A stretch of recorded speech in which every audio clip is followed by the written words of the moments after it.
Bismillah, assalamualaikum warahmatullahi wabarakatuh. Apa kabarnya teman-teman hari ini? Semoga semuanya dalam keadaan sehat walafiat.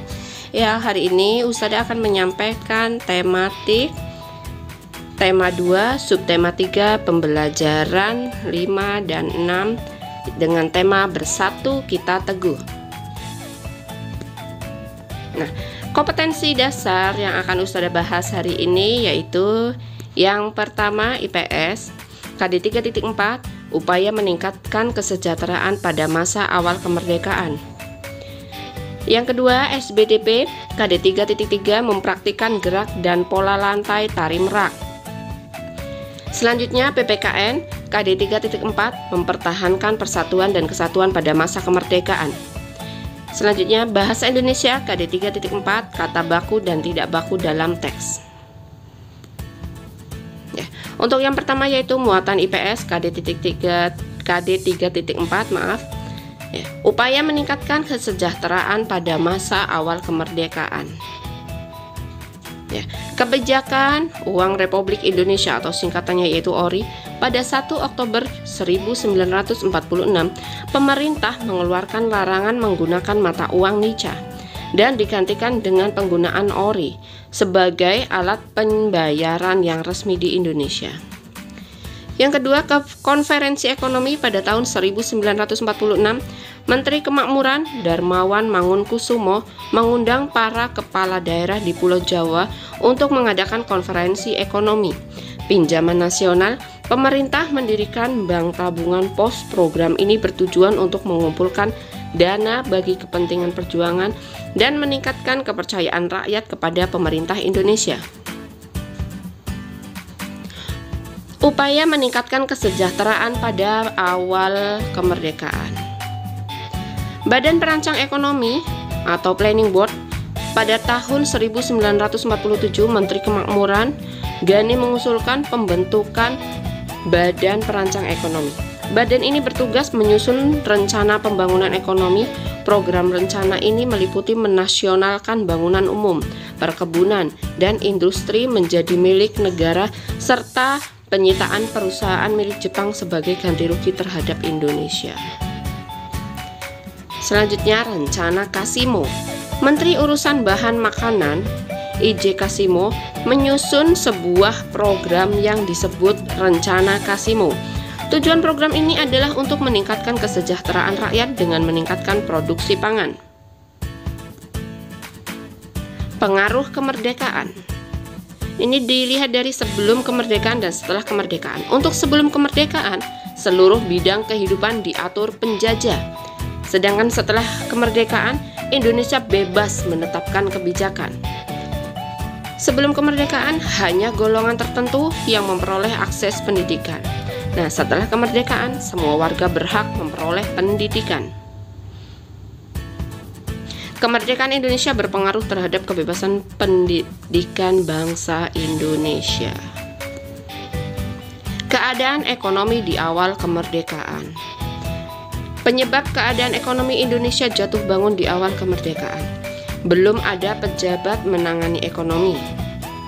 Belum punya cara mengatur keuangan negara. Kondisi keamanan belum stabil. Indonesia menanggung utang perang. Belum punya mata uang sendiri. Untuk pembelajaran selanjutnya yaitu muatan SBDP KD 3.3, mempraktikkan gerak dan pola lantai tari merak. Ini adalah gambar untuk tari merak. Yang pertama, gerakannya yaitu mengangkat kedua tangan. Yang kedua, menurunkan gerak tangan. Yang ketiga, mengatupkan tangan dan kaki. Yang keempat, menggerakkan tangan kanan ke atas dan ke bawah. Dan yang terakhir, menggerakkan tangan kiri ke atas dan ke bawah. Ini bisa dilakukan berulang-ulang ya teman-teman. Selanjutnya yaitu muatan PPKN KD 3.4, mempertahankan persatuan dan kesatuan pada masa kemerdekaan. Berikut cara-cara untuk mempertahankan persatuan dan kesatuan pada masa kemerdekaan. 1. Menjaga keharmonisan antar suku bangsa dan agama. Yang kedua, meningkatkan semangat kekeluargaan dan gotong royong. Yang ketiga, memperluas pergaulan dengan orang yang berlainan suku, bangsa, dan agama. Yang keempat, meningkatkan pendidikan masyarakat.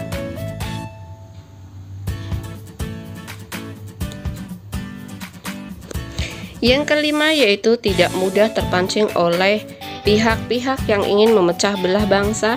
Yang keenam, meningkatkan rasa peduli sosial kepada orang-orang di sekitar. Mohon maaf, ini tertutup ya. Yang ketujuh, melakukan pemerataan pembangunan hingga ke seluruh pelosok negeri.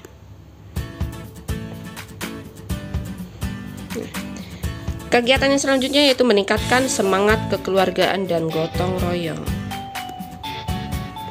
Pembelajaran 6 yaitu muatan bahasa Indonesia, kata baku dan kata tidak baku dalam teks.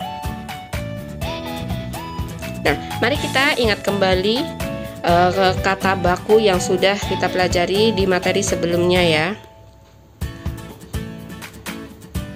Kata baku itu kata yang digunakan sesuai dengan kaidah bahasa Indonesia yang telah ditentukan sebagai sumber utama bahasa baku adalah Kamus Besar Bahasa Indonesia, biasa disingkat yaitu KBBI. Kata baku digunakan dalam kalimat resmi baik lisan maupun tertulis dengan pengungkapan gagasan secara tepat. Sedangkan kata non baku adalah ragam bahasa yang cara pengucapannya atau penulisannya tidak memenuhi kaidah-kaidah standar kata baku. Ciri-ciri kata baku yaitu tidak dipengaruhi bahasa daerah. Contohnya misalnya yang baku saya, non baku bisa sering digunakan gua ya. Mengapa, non bakunya kenapa. Dilihat, non bakunya dilihatin. Bertemu, non bakunya ketemu.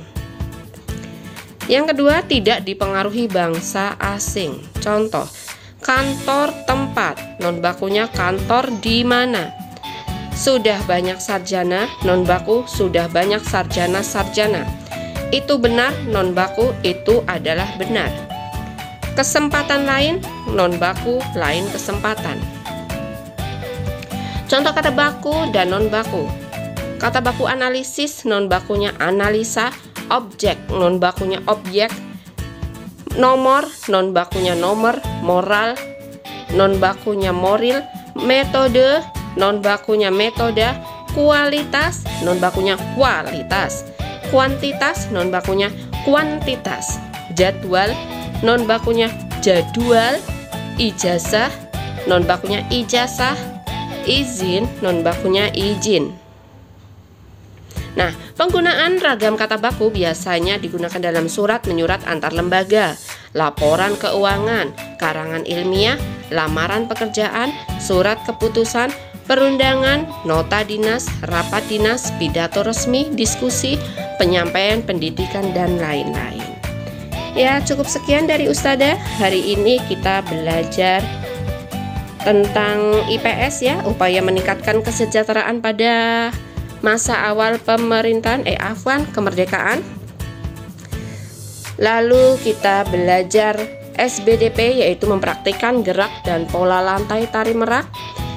Muatan PPKN, mempertahankan persatuan dan kesatuan pada masa kemerdekaan. Dan yang terakhir, bahasa Indonesia, kata baku dan kata tidak baku dalam teks. Silahkan simak videonya hingga selesai. Jazakumullah khair yang sudah bergabung. Nanti Ustazah akan ada soal latihan di Google Classroom ya. Silahkan dilihat untuk linknya ya. Cukup sekian dari Ustazah. Wassalamualaikum warahmatullahi wabarakatuh. Jazakumullah khair.